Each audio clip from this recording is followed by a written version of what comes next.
اوكي، بعد النجاح المبهر اللي اخر 3 فيديوز حققوه، يعني ال3 فيديوهات جابوا 1000 فيو. المجتمعين ال3 سوا جابوا 1000 فيو. حسيت ان انا محتاج تغيير. بقى لي 4 فيديوهات بحالهم بقدم محتوى جرافيك ديزاين. حسيت ان انا محتاج اغير شويه. فسالت نفسي يا ميدو، انت ايه تاني اكتر حاجه انت بتعرف تعملها؟ فافتكرت ان انا احسن فريلانسر في العالم، فقررت ان انا اعمل سلسله جديده اعلمك فيها ازاي تبقى تاني احسن فريلانسر في العالم.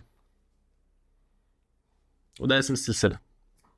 وهنتكلم كبداية عن المواقع اللي بتخش وبتعرض فيها الجيج أو الخدمة بتاعتك. المواقع اللي زي خمسات، اللي زي مستقل، اللي زي فايفر. كان في حد صديقي قال لي يا ميدو فايفر ده تبع ولاد العم فبلاش تتكلم عنه. بس أنا مش عايز الفكرة بتاعت الكورس ده تبقى عن موقع معين في حد ذاته، أكتر ما هو هيبقى عن نوع معين في مواقع الفريلانس. لان فايفر مش الموقع الوحيد اللي بيبيع بالطريقه دي. فانا مش عايزك تاخد الفكره ان انا بتكلم عن فايفر او بتكلم عن خمسات او بتكلم عن مستقل. انا بتكلم عن طريقه البيع دي نفسها، ازاي ترفع خدمه عامه على اي موقع من اللي بترفع عليه الخدمات. بس بما انه تبع ولاد العم، انا مش عايزك تركز ان انا بشرح فايفر ولا حتى خمسات ولا مستقل ولا اي موقع تاني. عايزك تركز ان انا بشرح طريقه البيع المعينه دي، ولسه في فيديوز تانية هشرح فيها طريقه بيع تانية. طريقه البيع اللي هي في عميل بينزل بريف، انت بتخش تقدم على البريف ده، بتخش تعرض سعرك، بتخش تعرض الشغل بتاعك بكريدتس معينه انت بتبقى شاريها. مواقع زي مثلا فريلانسر، مواقع زي اب وورك. بس ده ممكن يبقى في سلسله تانية. انا بتكلم دلوقتي عن الحاجه اللي انا بفهم فيها اكتر، فمش عايزك تاخد فكره ان انا بتكلم عن موقع بعينه قد ما انا عايزك تفهم طريقه البيع دي. فده بس حاجه انا كنت حابب اوضحها، ويلا بينا على الفيديو. لان مواقع الفريلانس زي اي حاجه بتنقسم لانواع. فاشهر نوع منهم او النوع اللي انا شخصيا بفضله، النوع اللي انا بخش بعرض الخدمه بتاعتي والعميل بيشوف الخدمه وبيخش يطلبها مني. فانا هحاول ان السلسله دي تكون مكونه من 5 حلقات بنشرح فيها ازاي ترفع الخدمه بتاعتك، ازاي تتفادى الغلطات اللي كل الناس بتعملها، ازاي تكتب احسن ديسكريبشن، ازاي تحط احسن صور مصغره، ازاي تسعر الخدمه بتاعتك، ازاي تكتب الاي في كيو للناس، ايه الطريقه اللي المفروض تتواصل بيها مع العملاء بتوعك. وممكن في اخر حلقه نحط شويه استراتيجيات برضه بتسرع الموضوع شويه او بتخليك تبيع احسن. انت هتخش فيديو 10 دقايق هتتبسط، جايز تضحك، هتستفاد وده الاكيد. قبل ما نبدا الفيديو عايزك تعمل لايك للفيديو، سبسكرايب للشانل علشان تشوف الفيديوز اللي جايه، سيب لي كومنت تشجعني فيه وتقول لي حابب تشوف الفيديوز اللي جايه. تابعنا على فيسبوك، تابعنا على الانستا، تابعنا على تيك توك، تابعنا في كل حته، ويلا بينا نبدا. يلا هيومانيتي يا مو، هيومانيتي. اوكي، اول حاجه هنتكلم على الديسكريبشن. دي تقريبا اكبر مشكله بتواجه اي حد بيرفع الخدمه بتاعته على اي موقع من مواقع الفريلانس. الناس بتخش تكلمني تقول لي يا ميدو ازاي اكتب ديسكريبشن، ايه الحاجات اللي المفروض اكتبها، ازاي ان انا اعمل تنسيق للديسكريبشن بتاعي، هل التنسيق اصلا مهم، هل المفروض اكتب كلام كتير، هل المفروض الكلام يبقى قليل يبقى مختصر، ايه اصلا المفروض اكتب كلام، ما انا حاطط صور وكاتب ان انا بعمل كذا، ليه المفروض اكتب ديسكريبشن 1200 حرف، ليه محتاج كل ده اصلا. الموضوع ببساطه يعني بيتضح وبيبقى سهل لما بتحط نفسك مكان العميل. هو بيبقى داخل ان هو مثلا محتاج ان هو يشتري مثلا تصميم سوشيال ميديا او بوستر من حد. العميل ابتداء محتاج يعرف بريف عنك انت اصلا بتعمل ايه. محتاج انك تكتب له بكل وضوح انا بعمل ده، مش مجرد ان هو هيبص للصور مثلا حضرتك هيفهم انت بتعمل ايه، لا لازم تكتبها. فاول صوره مثلا تكتب انا جرافيك ديزاينر متخصص في كذا كذا. العميل محتاج يعرف مميزاتك، انا ليه هختارك انت. فانت مثلا بتكتب له ان انت عندك جود كوميونيكيشن، بتعرف تتواصل كويس مع الناس، عندك خدمه عملاء محترمه ما بعد البيع. مثلا انت ممكن يكلمك يطلب معلش عدل لي دي، اعمل لي دي مثلا، عندك توصيل سريع، عندك احسن سعر. الحاجات دي كلها بتزود فرصك ان العميل يختارك انت. حاجه كمان العميل محتاج يعرف، طيب تمام انا دلوقتي انا اقتنعت باللي انت كاتبه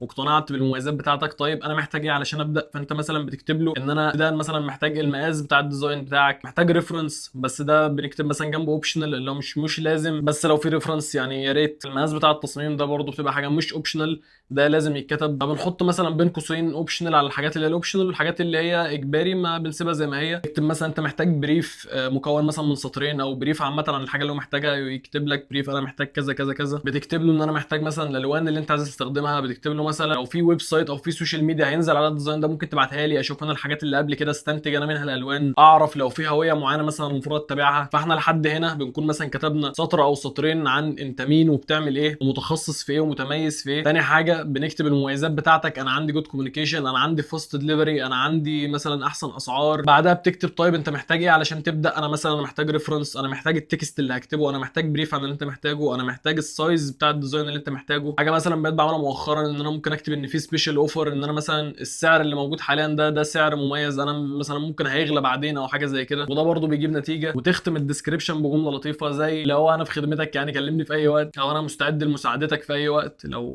في موقع عربي. وده مش بيختلف قوي في المواقع العربي برضو، انت لو على خمسات او مستقل هو نفس اللي انا قايله ده بس هتعربه، يعني نفس اللي انا كاتبه ده بالظبط، نفس اللي انا لسه قايله اللي انا هنعمله مثلا بالانجلش او بتاع، هتعمله هو بالعربي، هو بالانجلش، هو بالفرنش، ما فيش حاجه بتتغير. فاحنا كده رمينا جايد سريعه انت المفروض تعمل ايه، المفروض الترتيب على اللي يمشي ازاي. برضه لازم تهتم بالتنسيق، ان انت مثلا لما تيجي تكتب ان الحاجات اللي انت محتاجها تنسيها تكتب 1 2 3 4 5 تحطهم في سطور تحت بعضها، يبقى الموضوع شكله منظم اكتر. نفس الكلام في المميزات بتاعه الخدمه بتاعتك، تكتب انا مميزاتي برضه 1 2 3 وتحطهم في سطور تحت بعض. الحاجات المهمه او السبيشال اوفر او اي حاجه مهمه عامه تعملها بخط بولد، الحاجات العاديه تسيبها زي ما هي، العناوين تعملها بخط بولد نفس الكلام. كل الحاجات دي بتحسن منه داخل يتعامل مع حد بروفيشنال، مش مجرد حد اللي هو بيجرب حظه وخلاص. وهنجرب دلوقتي تجربه عمليه نشوف احنا ازاي ممكن نعمل ديسكريبشن، وهنستخدم معانا في المهمه دي هنستخدم شات جي بي تي. يلا بينا نروح نكتب ديسكريبشن. طبعا حاجه زي كده الاول كان الواحد يعني بيعملها بايده وبجوجل ترانسليت، كنت بخش اقعد اكتب لجوجل ترانسليت كوبي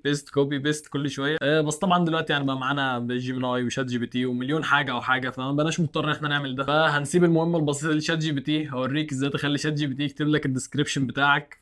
هيظهر دلوقتي فيديو على الشاشه انا هتفرج عليه من هنا عشان يعني ارياكت عليه وكده. دخلت على شات جي بي تي قلت له محتاج تساعدني اكتب ديسكريبشن للخدمه بتاعتي.